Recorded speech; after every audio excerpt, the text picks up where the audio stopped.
Hello and welcome. My name is Diane Nelson, Director of Instruction for West Vancouver Schools, and this is the information for our West Vancouver Schools Premier Field Hockey Academy. To begin, I'd like to acknowledge that we are on the lands of the Squamish Nation upon whose... Okay, we'll start that one again. So I would just like to acknowledge the Squamish Nation. We would like to acknowledge and thank the Squamish Nation upon whose traditional territory West Vancouver Schools reside. We would like to express our gratitude to this nation as we value the opportunity to learn and share educational experiences on this traditional territory. All right, so welcome everyone. Thanks Diane for giving us the time to talk about field hockey today. So just in terms of introductions, we basically have a small staff for our Field Hockey Academy. Most importantly, we have our West Van school teacher, Ms. Casper. Ms. Casper is full-time teacher at Sentinel. She works in the drama department, if I'm not mistaken. Yeah. And her key roles in terms of communication, health and safety, attendance, assessment and reporting. Ms. Casper is your go-to person. So any administrative questions, she's normally the first person to direct. And if she can't help you, either myself or Tara in the office will be the person to connect with. And we're really lucky to have Ms. Casper. She's been with us for the last 2 years, next year will be her 3rd year. Then there's myself. My name is Jeff Matthews. I'm the Technical Director at West Vancouver Field Hockey Club. West Vancouver Field Hockey Club, for those that don't know, is the biggest field hockey club in North America. We currently have about 2,000 members. And I've been in my role as Technical Director there for the last 5.5 years, going on 6 years. I've been with the Academy since day one. Firstly with the North Van Academy and then transitioning into the West Vancouver School Academy, which is now about 6 years in total. In my part-time, I work with the U18 men's national team, and then I'm also the under-21 assistant coach who works with the men's Next Gen program. And I was really fortunate last year to attend a FIH, which is a field hockey. This is getting... All right. So I work with the Men's Next Gen program. We're based out of UBC and looking forward to the Junior World Cup next year. From a professional development point of view, I'm competition development trained through the NCCP, which is kind of the second highest level you can get to. I was also really fortunate last year to attend the FIH Level 3 certificate in Ipoh, Malaysia, where I was at a course with a bunch of senior men's and women's international coaches, which was a really awesome experience. Got to watch Canada win a medal at the Malaysia tournament. In terms of my co-coaches, we're really lucky to have 2 female coaches this year. Carly Johansson and Holly Stewart, who we'll get to, are both current and ex-national women's national team players. Carly, as you can see, has played 148 times for Canada. She was a member of the junior team, top goal scorer at the Junior World Cup, as she's a drag flicker, which for many of you will realize is a specialist skill that a lot of kids want to get into. So there's your person. She's been with the senior team for a long time and was lucky enough to earn a scholarship to the University of Iowa, which is a Division I NCAA recognized school and probably one of the top schools in the country. Carly is joined by Holly. Both Carly and Holly are North Shore girls. They went to school in the other part of the district and grew up in West Vancouver Field Hockey Club with their parents coaching them, and then right through all the way. Holly as well went to Maine University. So I know a lot of you out there are looking and saying, field hockey, what does it give me in terms of tertiary education? You've got two ideal persons to contact here and say, hey, if I do want to go down to the States, what are the benefits from it, the pros and cons? And outside of Holly and Carly, when we do have other players join us, we have a lot of access to the men's national team, and we have some coaches from Holland and Australia that join us too. Again, Holly, I think the record speaks for herself. Silver medal at the Pan Am Games. She's coached for many years. Last 2 years ago, they both were in Belgium, playing professionally and coaching in Belgium clubs there. So really lucky to have them in our group. And like I said, ideal role models for both the boys and girls in the program. So the general concept for the West Vancouver Schools Premier Field Hockey Academy is that it's designed for students who are registered in one of our secondary schools in the West Vancouver School District. It's for grades 8 through 12, both female and male.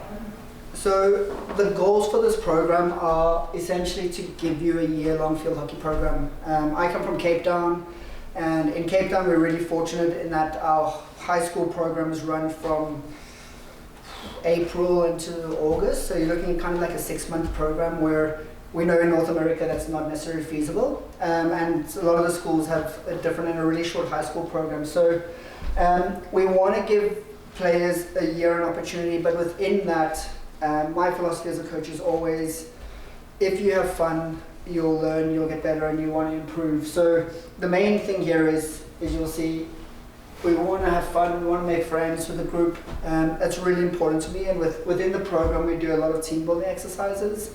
We have a lot of off-field challenges where we get kids going.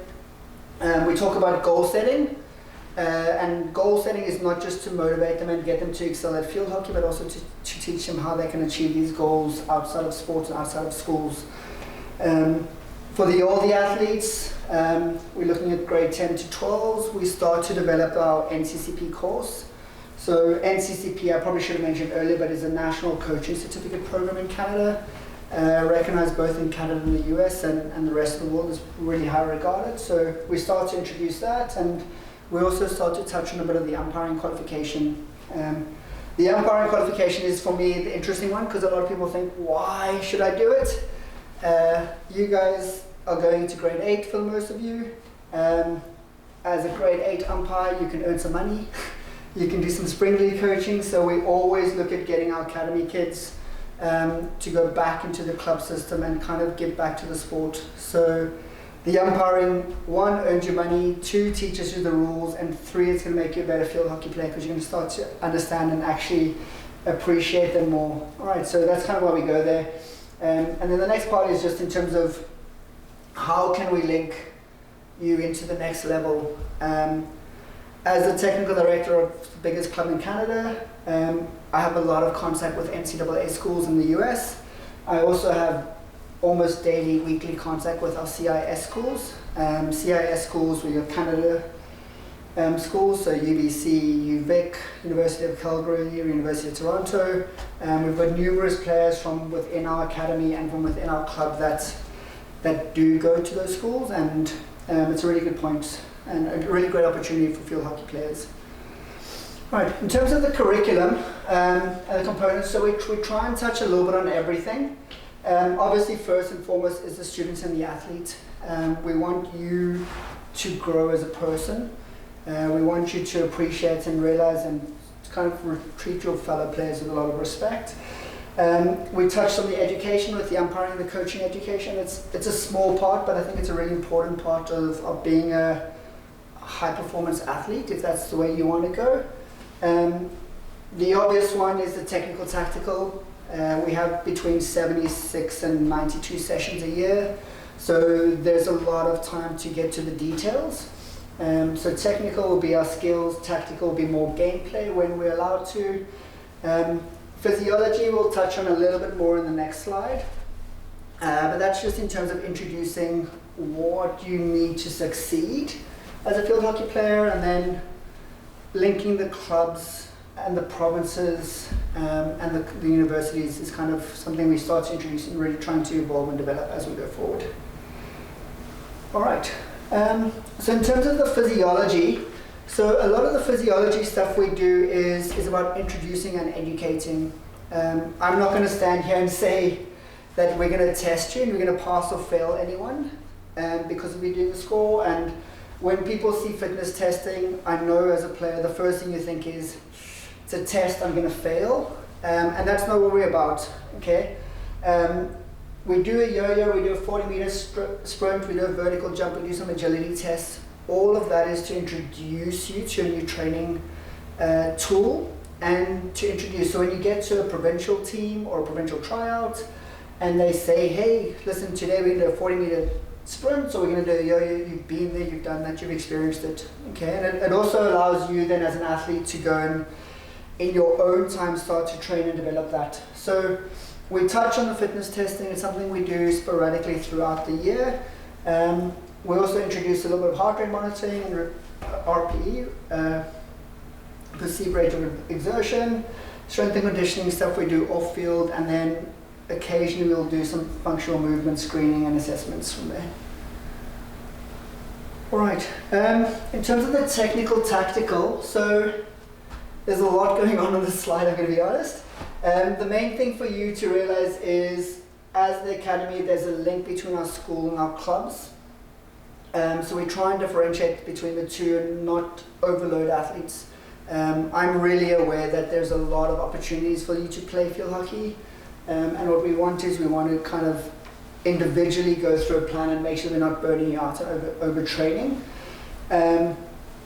Your academy directly links you into the provincial program. The provincial program on the far side is essentially representing Team BC at nationals. The best part about being at nationals is you get seen by national coaches. Okay, so if you've heard about Next Gen or you've heard about Field Hockey Canada and you want to play for that, that should be your goal, is in terms of trying to get to that regional program. Right, how do I get there? So the provincial pathway has changed recently, and Field Hockey BC are still trying to work out some of the kinks, but essentially what's going to happen is, to be eligible for the provincial team, you're going to have to go to provincial tryouts, and to attend a tryout you will need to be nominated by a coach. Right, and this is where your academy coaches come in, because Harley, myself and Carly will be aware of what Field Hockey BC is looking for, and we'll be able to, throughout the year, introduce these concepts, assess athletes and get them really comfortable. Right, so when you think of a tryout, you essentially have 72 practices or 72 sessions to get comfortable and be really prepared to when you go to the provincial team. Okay, so I think it's a really positive change and something that will grow and develop as we go through. The connecting pathways, a couple of things we'll do in the sessions. So obviously we talk about a lot of the skills and practice and development. As a Field Hockey Canada coach, I'm really lucky to see what the trends are internationally, and we try and incorporate that as often as possible. Gameplay is a big one for us. Obviously with COVID this year, we semi-limited, but we do try and offer as much gameplay within health and safety protocols. That allows us to improve our decision making and execution, which is a real big one. Okay, and if you want to excel at the next level, you could have all the skills in the world, but if you don't play games and you don't make the right decisions, you're not gonna succeed. We do specialist elements of training, and we obviously spoke about the tactical awareness.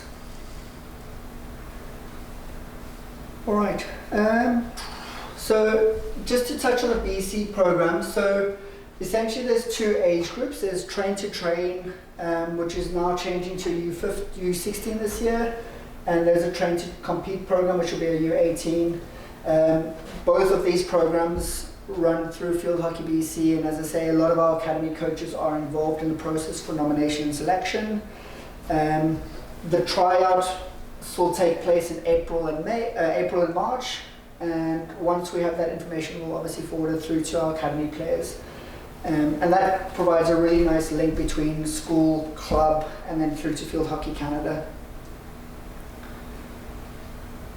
All right, so just to summarize a bit on the education. So everything we do is aligned with Field Hockey BC and indirectly aligned with Field Hockey Canada.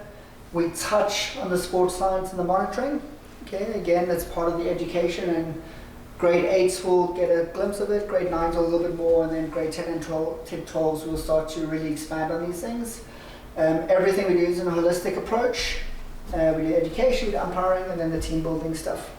So the schedule for the Field Hockey Academy is following this year a quarter system schedule. So what that means is that we are having the students train Tuesdays and Thursdays, which we call X blocks. So the students would be picked up and transported to the fields where they would train from 1 to 2:20 on Tuesday and 1 to 2:20 on Thursday.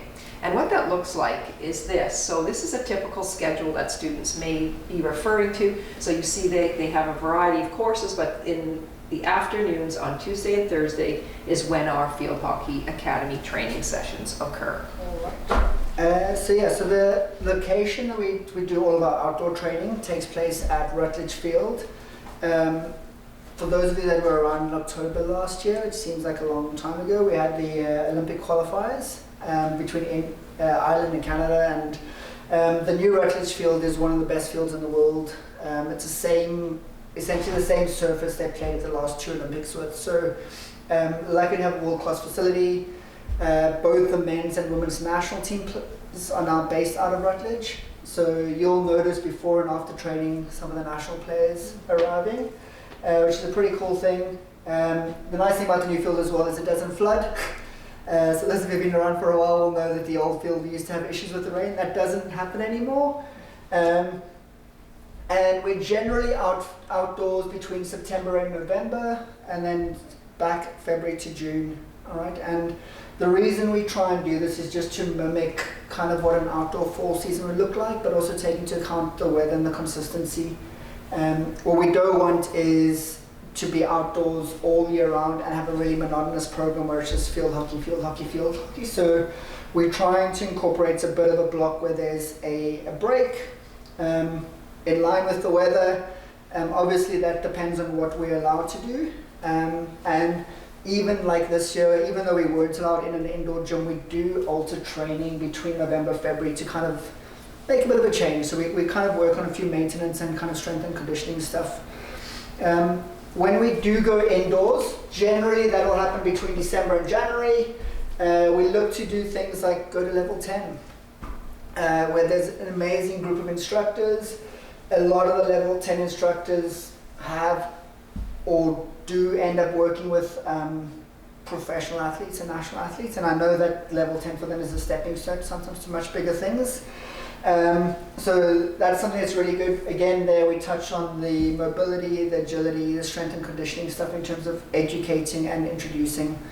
And it's a nice block to maintain and get fitter and stronger. So when you're going into your big junior season, which is in the spring, which is also your selection for provincial teams, and the nationals in the summer, you're ready to go.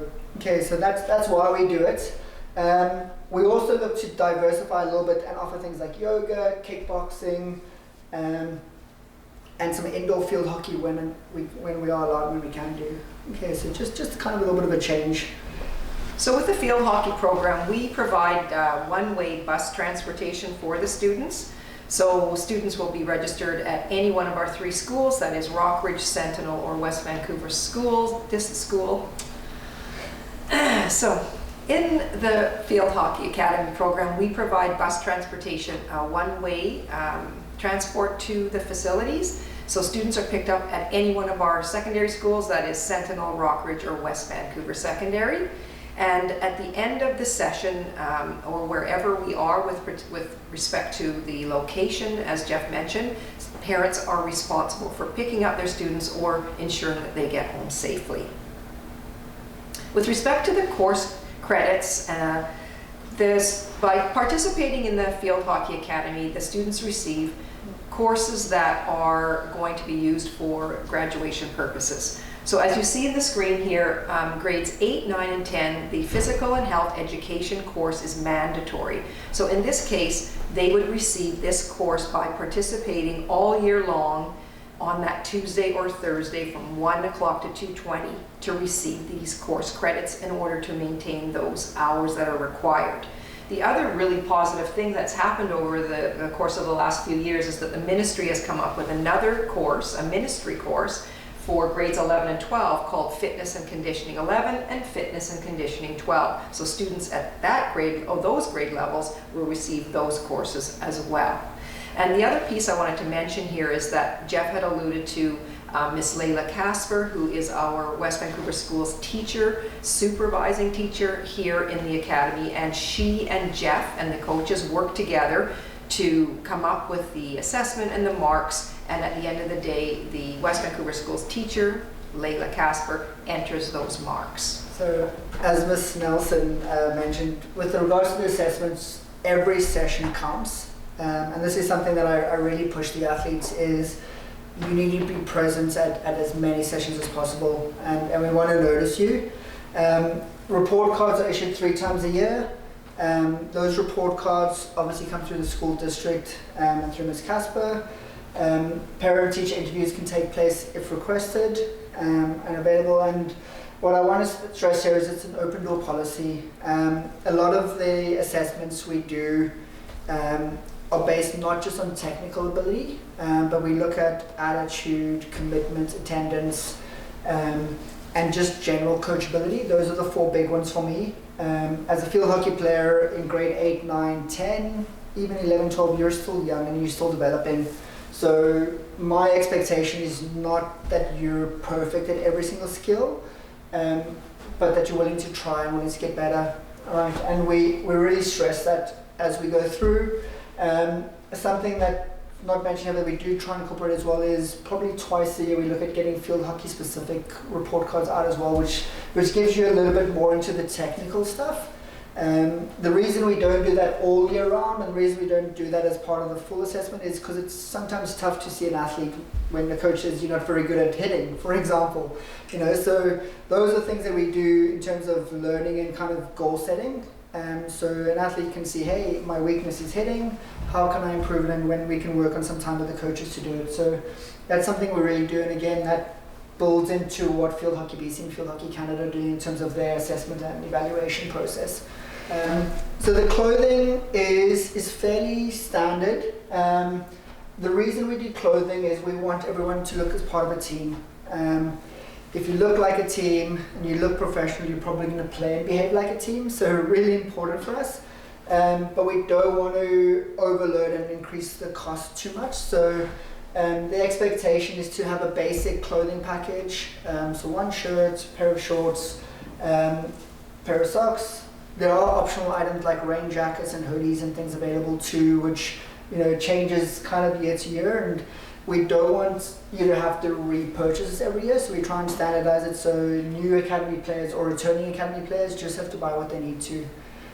What I do recommend is a rain jacket because, as I said, we outdoors more often than we are normally now, and with the field not flooding, essentially, if it's not frozen, we're generally playing.